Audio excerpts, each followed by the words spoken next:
दोस्तों welcome back. एक बार फिर से खुशामदीद है आप तमाम लोगों का हमारे इस यूट्यूब चैनल के अंदर। आइए दोस्तों बात करेंगे इस वीडियो के अंदर हम लोग तमिलनाडु के बारे में और पुडुचेरी के बारे में। तमिलनाडु के अंदर एआईएम के हिस्से में यानी कि एमआईएम के जो खाते में है वो 20 सीट है। और पुडुचेरी में जो है एआईएम के हिस्से में 2 सीटें मिली है। यानी कि हम बात कर रहे हैं 27 तारीख से चुनाव है, 27 मार्च से चुनाव है। केरल के अंदर भी तमिलनाडु के अंदर भी है, केरल के अंदर भी है, वैसे तो पुडुचेरी में भी है, वेस्ट बंगाल में भी है। लेकिन हम इस वीडियो में सिर्फ बात करने वाले हैं तमिलनाडु और पुडुचेरी के बारे में। काफ़ी लोगों का डिमांड था, उसी के हिसाब से मैं इस वीडियो को आपके सामने पहुँचाने की कोशिश कर रहा हूँ। चलिए शुरू करते हैं दोस्तों। बेसिकली है ये कि तमिलनाडु के अंदर जो है वो एमआईएम ने जो है अपनी फाइनली जो है लिस्ट भेज दिया गया है और अप्रूवल मिल गया है। और पहले ये बातें हो रही थी कि 25 सीट के गालिबन एमआईएम अपना उम्मीदवार उतारेगी, लेकिन फिलहाल जो है वो फाइनलाइज की अगर बात की जाए तो 20 सीटों पर जो है एमआईएम अपना उम्मीदवार उतार रही है। ये बात बिल्कुल कन्फर्म हो चुका है। यानी कि एआईएमएम की अगर बात की जाए तमिलनाडु के अंदर तो 20 सीटों पर अपना उम्मीदवार उतारेंगी।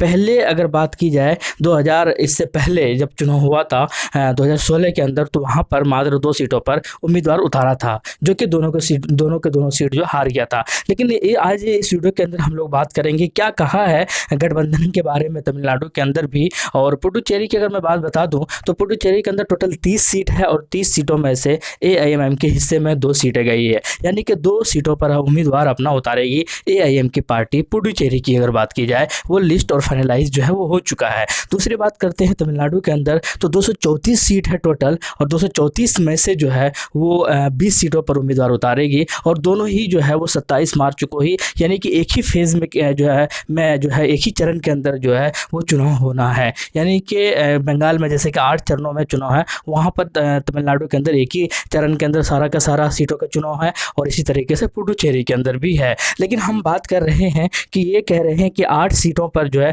इनकी जीत हासिल हो सकती है। इनके खुद जो जिम्मेदार है तमिलनाडु के, उन्होंने और क्या कहा, उन्होंने कहा गठबंधन के बारे में भी और भी कई सारी चीज़ें कही है। उन्होंने कहा है कि 90% it is finalised that we are going to contest in an alliance which alliance I will do not able to reveal at the moment. उन्होंने कहा है कि 90% यही है कि हम गठबंधन के साथ जा रहे हैं, और किसके साथ गठबंधन में जाएगी इसके बारे में अभी बताने वाला हूँ मैं। यानी कि वो कह रहे हैं कि 90% यही है, वो फाइनलाइज हो चुका है कि हम लोग गठबंधन यानी अलायंस के अंदर ही चुनाव लड़ने वाले हैं तमिलनाडु के अंदर। लेकिन फिर ये आगे ये भी कहता है कि मैं अभी ये नहीं बताऊंगा कि किनके साथ हम लोग चुनाव लड़ेंगे या किनके साथ हम लोग मिलकर चुनाव लड़ेंगे। वो ये कह रहे हैं कि आपको 1 से 2 दिन आपको और भी इंतज़ार करना होगा, और हम लोग 1 से 2 दिन के अंदर आप ये चीज़ों की जो है वो घोषणा कर दिया जाएगा। ये बात अलग है कि 7 मार्च को एक बहुत बड़ी मीटिंग रखी गई है चेन्नई के अंदर, लगभग 1500 से 1800 लोगों के साथ। तो ये भी और भी बहुत बड़ा घोषणा होने वाला है 7 मार्च को। तो 7 मार्च तक आप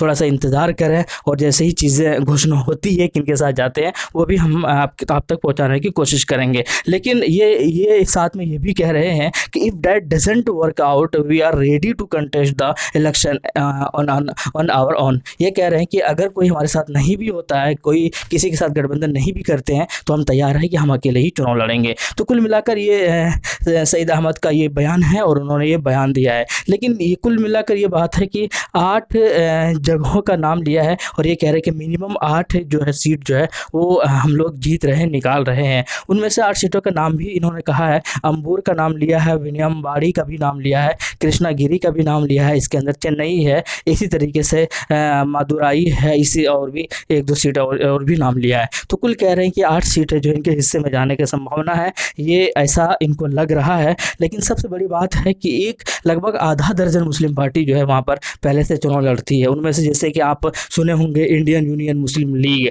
इसी तरीके से आपने ये भी सुना होगा एसडीपीआई, इसी तरीके से और भी क्षेत्रीय पार्टी है जो कि मुस्लिम पार्टी के नाम से जानी जाती है। और वो सारे के सारे जो है वो डीएमके के साथ चुनाव लड़ती है। तो अब ये माना जा रहा है कि एआईएम भी उन्हीं के साथ जाने की संभावनाएं बताई जा रही है। लेकिन साथ बात करते हैं कमल हसन साहब साहब की काफ़ी चर्चा में हुआ था पिछले 1-2 महीना पहले की अगर बात की जाए कि तमिलनाडु के अंदर कमल हसन साहब जो कि एक बहुत बड़े फ़िल्म स्टार है वहाँ साउथ के, तो उन्होंने पार्टी बनाई है और असदुद्दीन ओवैसी साहब उनके साथ टाई अप कर रहे हैं, साथ मिलकर चुनाव लड़ रहे हैं। इनके बारे में भी ये अभी भी चर्चाएँ हैं और ये कह रहे हैं कि उनके साथ भी गठबंधन के साथ चुनाव लड़ सकते हैं तमिलनाडु के अंदर। ये भी बयान दिया है इन्हीं के जो एमआईएम के जो तमिलनाडु के अंदर हेड है अहमद साहब, उन्होंने ही बयान दिया है। तो अब ये देखना होगा कि क्या होता है। 1-2 दिन में इन्होंने खुद कहा है कि 1-2 दिन के अंदर घोषणा करने वाले हैं और 7 तारीख को जो एक बहुत बड़ा